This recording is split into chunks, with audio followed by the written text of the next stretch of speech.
I worked for Community Legal Aid in Worcester, Massachusetts, and they serve Central and Western Massachusetts in a variety of different capacities: family law, elder law, benefits. But I was lucky enough to be in the housing unit doing some mortgage foreclosure prevention work, fair housing, and landlord-tenant.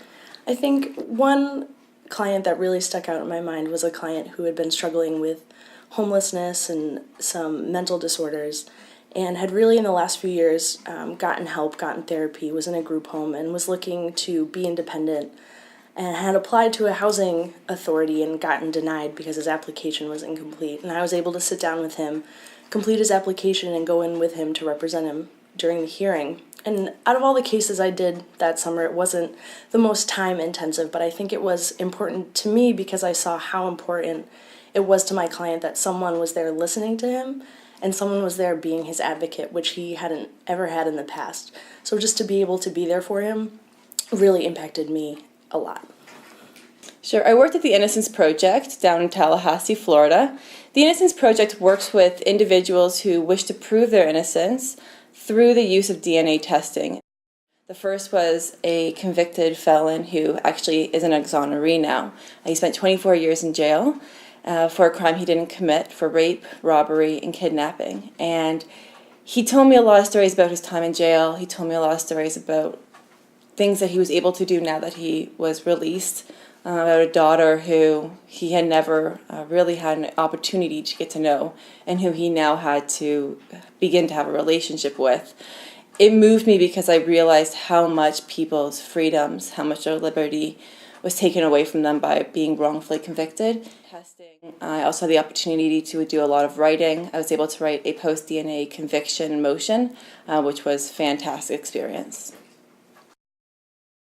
Tell me a story about your experience that touched you or changed you.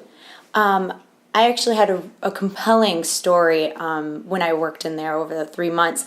We worked on a huge case. It was a post-degree custody case, and the other side's client actually had DID, which is dissociative identity disorder, or also known as multiple personality disorder. And our client was actually was a domestic violence victim. He emotionally and physically abused her. There was also allegation that he sexually abused her kids. So after we were done with the trial, she was so thankful that we helped her, because otherwise she would have to have done that herself, and he was represented by attorney. Of course, she had to leave him. She didn't have a job. She was the primary caregiver of the children and everything, so she didn't have any money. So she was just so grateful, and it was so emotional. I mean, we both were crying at the end of the trial because she was just so relieved that it was over. I would tell others about the Voice for Justice program that it is a rewarding experience. It is amazing helping people and how grateful they are, because if you don't represent them, then they're going to have to represent themselves in court. And people with no legal knowledge are completely clueless, and it's overwhelming for them, and they have no idea what to do. The organization I was placed in is the Chaldean Federation of America in Southfield, Michigan. The Chaldean Federation, the primary purpose is to help refugees, mostly of Chaldean descent, but they help all immigrants and all refugees that come to the United States through different organizations, through different countries. During my experience at the Chaldean Federation, I think every day there was a rewarding experience. To hear the people's stories that you're helping, you're assisting them with filling out legal paperwork, trying to get them legal status here in the country. Because as a refugee, they're kind of in a transient state. They're not officially residents of the United States. So you're trying to get them established here as citizens of the country. So part of your goal is part of the forms, you have to listen to their stories, listen to their struggles.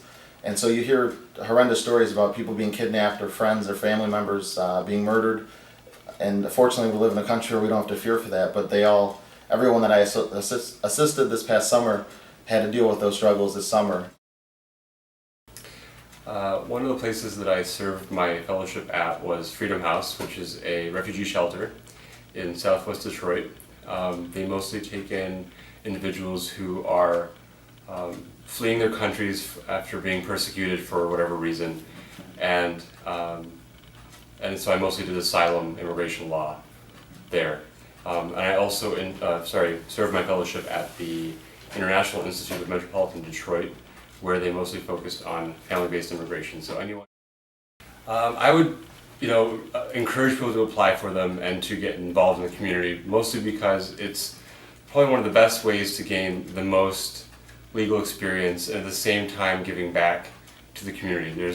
It's a two-way street. You benefit as a law student in developing your own professional career and your expertise and just your skills, but at the same time, the community is also gaining from that benefit which you're getting from it.